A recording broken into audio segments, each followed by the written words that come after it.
مجھے جب پہلی دفعہ ڈاکٹر سٹار صاحب کا تعارف ہوا نا، میں اپنے آفس کے کام کے سلسلے میں 2007 میں کراچی گیا تھا، تو ڈیفینس میں ہمارا ایک ہاسٹل تھا، اس میں ہم رکے. جب زور کی نماز کا وقت آیا نا، تو میں نے اس کو سیکورٹی گارڈ کو کہا یار میں تو نماز جماعت سے پڑھوں گا، مجھے کوئی مسجد بتاؤ. کہنے لگا سر آپ کو یہاں 15 منٹ ڈاک پہ جانا پڑے گا، سمندر کے کنارے کے سے قریب ہی ایک مسجد ہے بہت بڑی، وہاں نماز پڑھیں. میں نے کہا ٹھیک ہے. میں نکل گیا، پوچھتے پوچھاتے پہنچ گیا. جب میں وہاں پہنچا تو بائی چانس جماعت ہو چکی بھی تھی. میرا خیال تھا وہاں پہ 1:30 بجے نماز ہوگی، لیکن 1 یا 1:15 بجے ہو چکی تھی. بہت بڑی مسجد. اب میں تو کٹر بریلوی تھا نا اس وقت، تو میں سونگنا شروع کیا کہ یہ مسجد کس فرقے کی ہے. بڑا سونگ گیا جی، نہیں پتہ لگا، کیونکہ اس میں کوئی علامت ہی نہیں تھی. نہ یا اللہ یا رسول اللہ لکھا تھا، نہ یا اللہ مدد لکھا تھا، نہ حق چاریہ لکھا تھا، نہ کوئی پنجا لگا ہوا تھا. صاف ستھری مسجد، ایڈی بڑی مسجد، غلطی نال بھی کوئی چیز نہیں تھی لکھی ہوئی. میں سوچ میں پڑ گیا یہ مسجد کس فرقے کی ہے. تو میری عادت ہے کہ کوشش ہوتی ہے میں جماعت سے ہی نماز پڑھوں. کچھ لوگ وضو کر رہے تھے، میں نے ان کو کہا کہ جی جماعت کروا لیتے ہیں، کیونکہ نماز کا میری جماعت رہ گئی. تو ان کا ہاں جی کرا لیتے ہیں. میں نے کہا یار یہ دیوبندیوں کی نہیں لگتی ہے، ورنہ تو دیوبندی تو دوسری جماعت ہی نہیں کرا دیتے. بریلویوں والی کوئی دور دور تک اس میں نشانی نہیں ہے مسجد میں. بریلوی قائل ہیں دوسری جماعت کے. اہل حدیث والا بھی کوئی رنگ نظر نہیں آ رہا.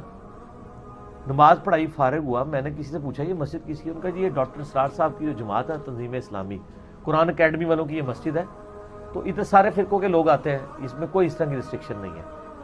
میں نے کہا اچھا اچھا. وہ مردود جو ہے، ہم تو مردود ہی سمجھتے تھے نا ڈاکٹر اسرار صاحب کو اس وقت. معاذ اللہ. میں فارغ ہی تھا، کام کوئی نہیں تھا. میں کیا مغرب تک، مغرب روٹی کھانی ہے، پھر ہم نے کہیں رات کو یا فجر پڑھ کے ہم نے کہیں دور جانا تھا سائٹ پہ. میں نے کہا چلو یار ہم کو کتابیں ادھر دیکھتے ہیں. میں نیچے نا بیسمنٹ میں چلا گیا. یہ میں آپ کو بات کر رہا ہوں مارچ 2007 کی، مارچ 2007. تو کیونکہ 23 مارچ 2007 کو میری ملاقات ہوئی تھی مفتی منیب الرحمان صاحب سے، تو وہ میں اسی ٹور میں ہوئی تھی ملاقات، بڑی لمبی ملاقات کراچی میں ہی. اس وقت بھی روحت ہلال کی کمیٹی کے چیئرمین تھے. اب تو زبردستی ان کو اٹھایا گیا، بلکہ روحت ہلال کمیٹی ختم ہوئی ہے تو مفتی صاحب کا بھی عہدہ ختم ہوا ہے، ورنہ تو وہ اس عہدے کے لیے آلموسٹ بنائے گئے تھے. تو وہ جناب مارچ کی بات، میں نیچے گیا، میں نے جناب کتابیں جب دیکھنی شروع کی، وہ سی ڈیز وغیرہ، تو وہ میں نے کہا اچھا. وہاں سے میں نے ایک سی ڈی خرید لی، اس کا نام تھا قرآن اور اقبال. میں نے وہ نیگیٹو انٹینشن سے خریدی تھی. میں نے کہا یہ اس سی ڈی کے اندر نا یہ بتایا ہوگا کہ اقبال کی کون سی تعلیمات قرآن کے خلاف ہیں.